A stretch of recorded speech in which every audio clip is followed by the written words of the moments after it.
E aí, tudo bem? Tá no ar mais um episódio do Eurocomics, este canal do YouTube que fala de verdade sobre quadrinho europeu. Aqui a gente traz as BDs, né, as HQs francesas e belgas, justamente para mostrar a você, leitor, né, a importância e o tamanho desse mercado franco-belga de quadrinhos que é bastante desconhecido, né, pelos brasileiros. E a gente andou cobrindo também a 47ª edição do Festival Internacional de Quadrinhos de Angoulême com as sensacionais reportagens do nosso correspondente internacional Bruno Porto. E no meio disso tudo, né, a gente tenta ler uma BD aqui, uma BD ali. Por exemplo, a gente tem aqui, né, o Vale dos Imortais, que a gente traz aqui em duas versões de capa diferentes, do Theo Berseric, do Peter Van Dongen e do Yves Saint, uma edição da Asa de Portugal, baseada na obra de Edgar Pierre Jacobs. A gente tem também aqui, olha, o Undertaker, o Devorador de Ouro, de Ralph Mayer, Caroline Delaby e Xavier Dorisson. Olha só que legal. E estamos tentando ler aqui o Jean Pistolet, que é um precursor, um herói que veio antes do Asterix, né?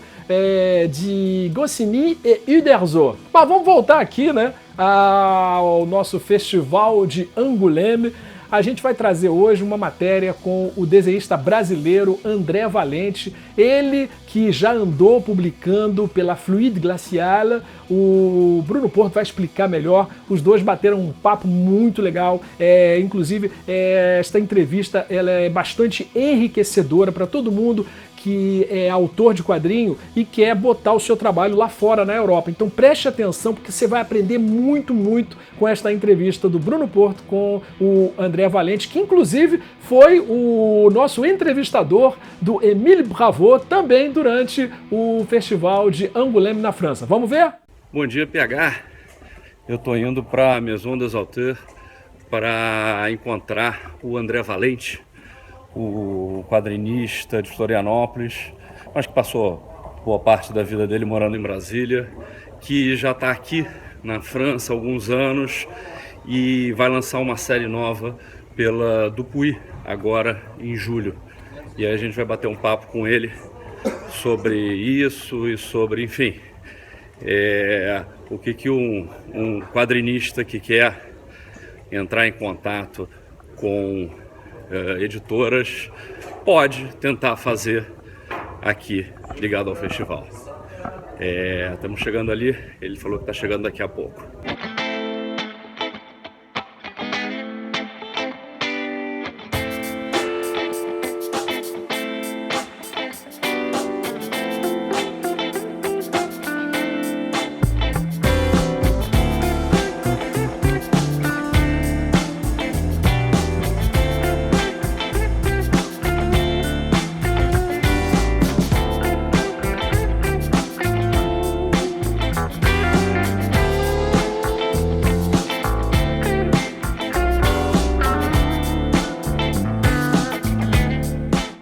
Obrigado por ter recebido a gente aqui. A gente está na Maison des Auteurs. O que te trouxe para cá há 4 anos atrás, aqui para a França? Um aviãozinho recortado do PH.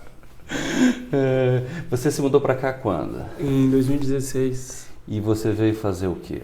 Eu vim fazer um mestrado no ESE, um mestrado em quadrinhos, que é um dos poucos e raros mestrados em quadrinhos do mundo.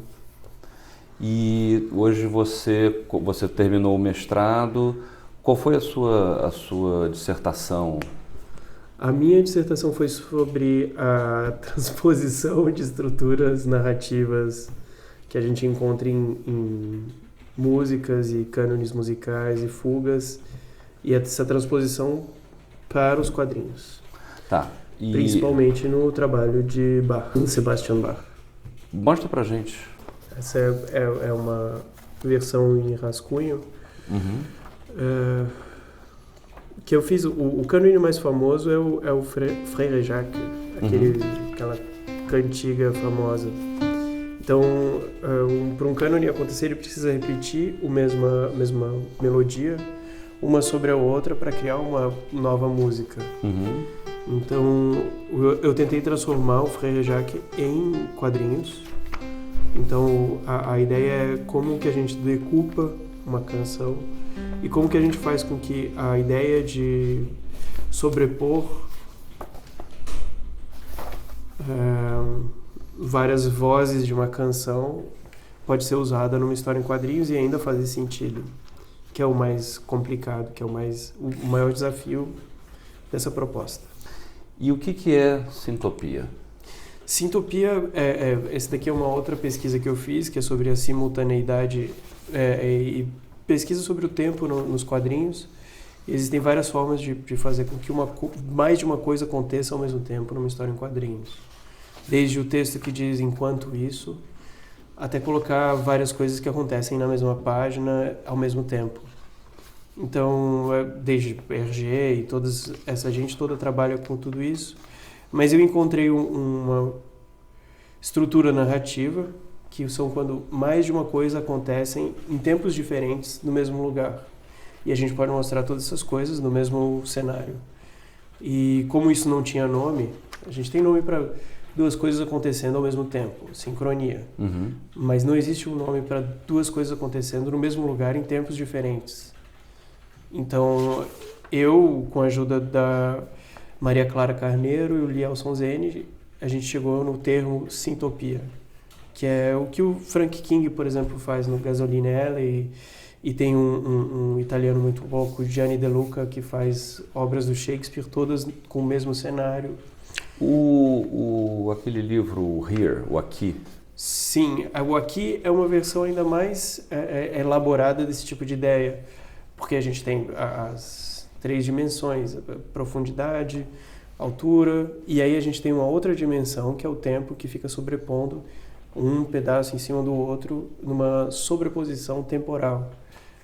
É o mais perto que a gente vai chegar numa visão quadridimensional, se a gente tomar o tempo como uma parte. Eu falo bastante do Maguire na minha tese, faço até um grafiquinho. Realmente essa ideia de que a gente tem um lugar que pode mudar com o tempo e não existe uma palavra para isso, porque a gente não considera isso como uma possibilidade. Ou não considerava até esses exemplos mesmo. Até eu aparecer. Não. Até o Maguire aparecer em 90 não. O primeiro Here é de 89. 89. A história do Here é que o Paul Karazik fala que ele mostrou o Windows pela primeira vez para o Maguire e mostrava a janelinha em cima da outra. E o Maguire... entendi! E a ideia dele foi fazer o Here, que é como se fosse as janelinhas sobrepondo, cada uma com um tempo uma janelinha diferente. de tempo. E nesse trabalho que você está produzindo agora para Dupuy, também tem a ver com o tempo. Sim, eu estou fazendo uma série chamada Colloques du Temps para Dupuy. Dupuy é editora do Spirou e tudo mais, e eles estão tentando uma nova frente, que é uma frente digital. Eles têm um site que se chama Webtoon Factory, que eles utilizam novos autores para fazer uma investigação do formato digital de quadrinhos. Uhum. Então, basicamente, ao invés de tratar da página que vira, a gente tem que explorar, a gente é convidado a explorar o scroll vertical. O tempo que se passa à medida que a gente vai descendo, vai passando uma imagem com o dedo no celular ou então na tela do computador. Então, nesse novo suporte, você esquece o conceito de página. Para o detrimento da possível adaptação dessa história em álbum, eventualmente, eu fiz questão de esquecer o conceito de página. O que eu fiz foi pensar numa coluna que não acaba nunca. A queda do personagem que nunca acaba.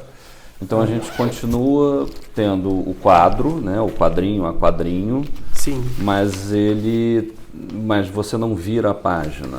Como o quadrinho a quadrinho se revela pouco a pouco, é como se cada quadrinho fosse a nova surpresa. Então é pensar um pouquinho diferente. Esse é um croquis de uma história que eu penso, ao invés de pensar a página que vira, eu penso a coluna que continua e continua e continua e continua.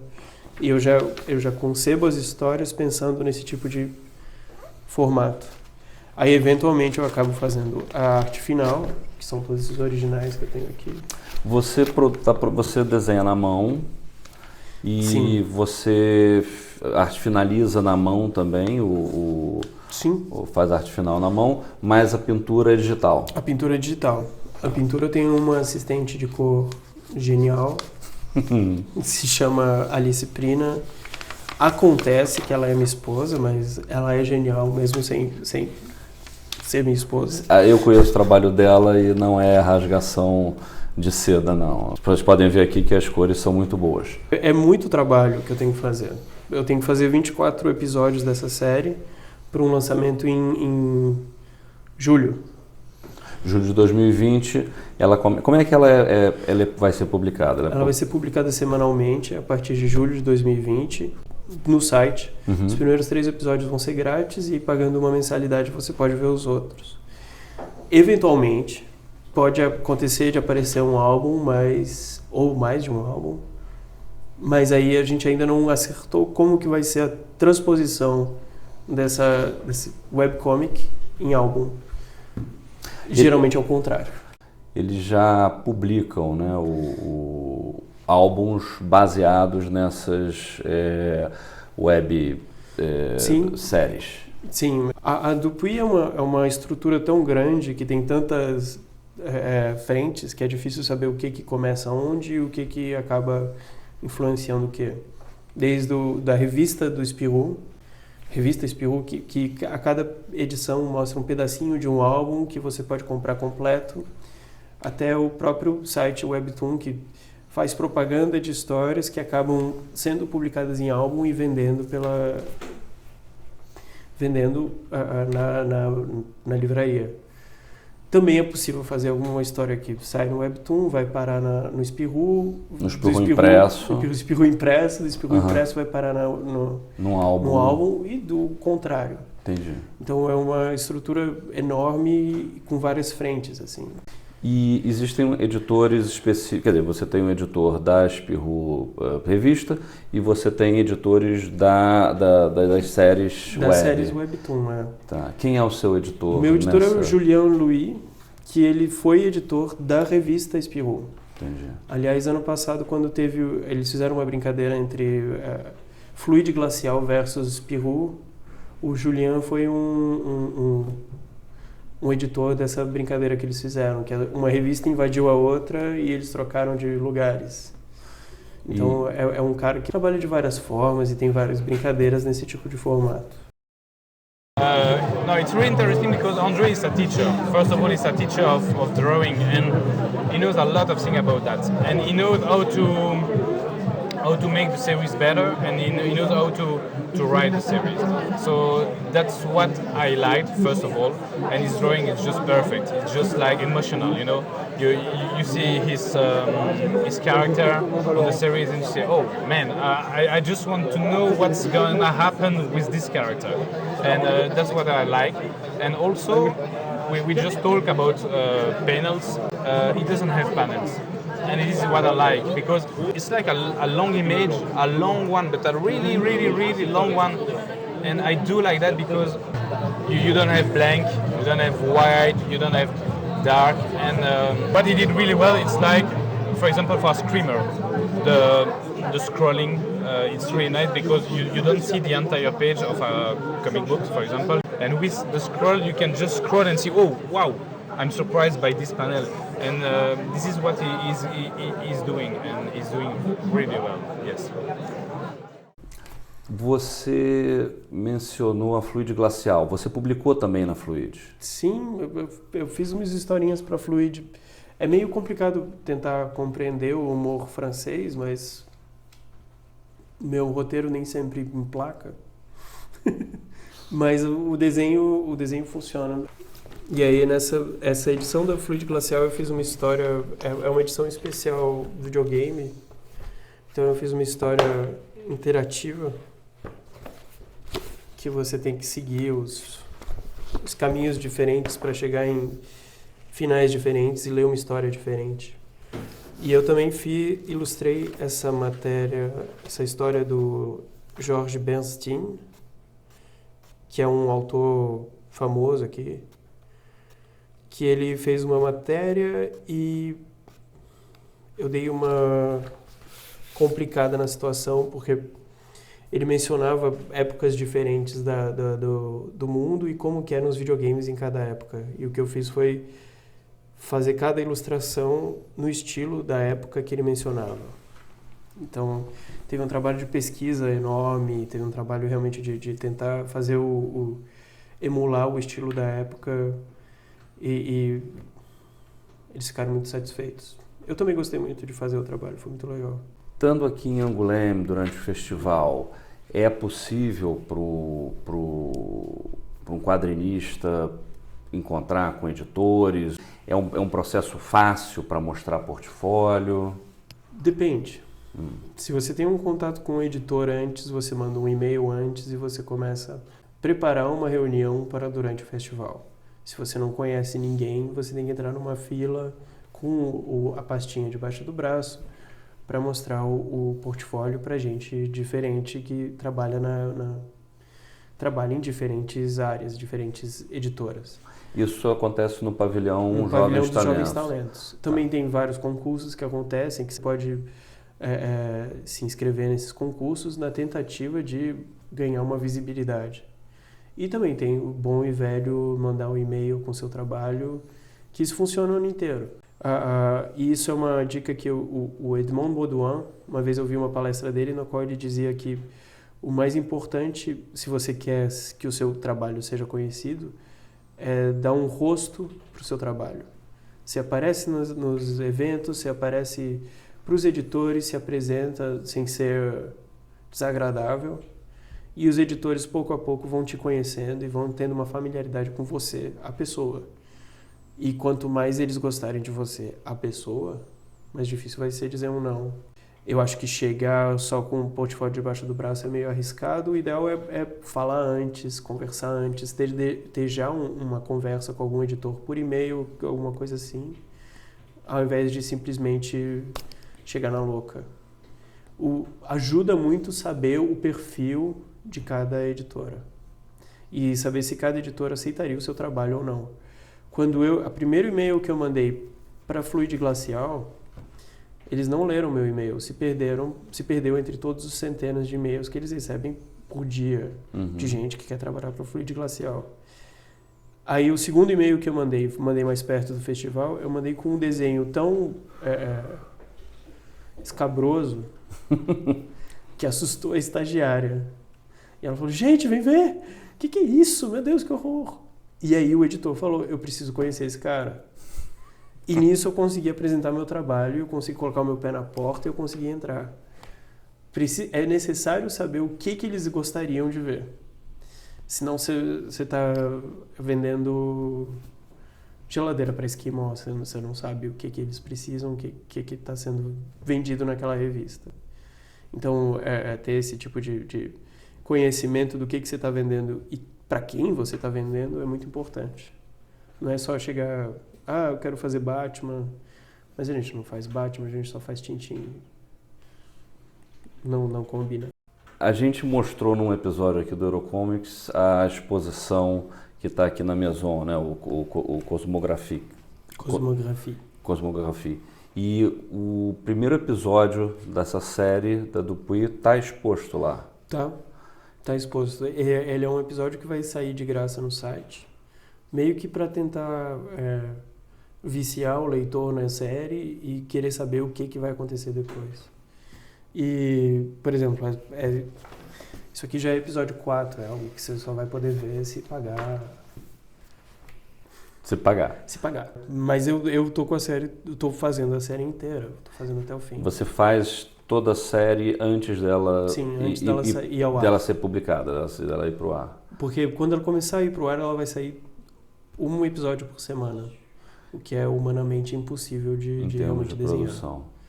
Então eu estou passando boa parte de um ano fazendo isso antes mesmo da primeira publicação. Bom, boa sorte. Obrigado, vou precisar. A gente vai continuar por aqui. Abiantou. Tchau, pegar. Então é isso, gente. Valeu. Muito obrigado, Abiantou. Valeu demais, Bruno Porto. Obrigado aí pelo conteúdo dessa super entrevista do André Valente, né? Um conteúdo muito importante para você, desenhista, que quer botar o seu trabalho na Europa. Eu imagino que você deva ter aprendido muito, né? E eu queria mais uma vez agradecer ao Bruno Porto, né? Pelas gentilezas que ele mandou de Angoulême aqui pra gente. Tá aqui o porta-copos, a bolacha do Ricochet com autógrafos do Zidru e do Simon Van Lint, né? Que são os dois autores. Estão aqui também os postais e capas, na verdade foram as capas, os cartazes do Festival de Angoulême. A gente tem esse daqui do Em Mangá, a gente tem esse daqui muito legal, de Catherine Maurice, e esse daqui que foi feito pelo americano Charles Burns. Vocês podem reparar que tem aqui um garotinho lendo A Estrela Misteriosa. Olha só, mandou muito mais coisas aqui do Festival de Angoulême pra gente. Atenção, olha só delicadeza do nosso amigo Bruno Porto. O programa do festival, mais aqui olha só, gente, esse daqui do Charles Burns. E para fechar essa edição do Le Point do festival. Muito legal, gente. Até o próximo episódio do Eurocomics. Valeu, Bruno Porto. Tchau, tchau!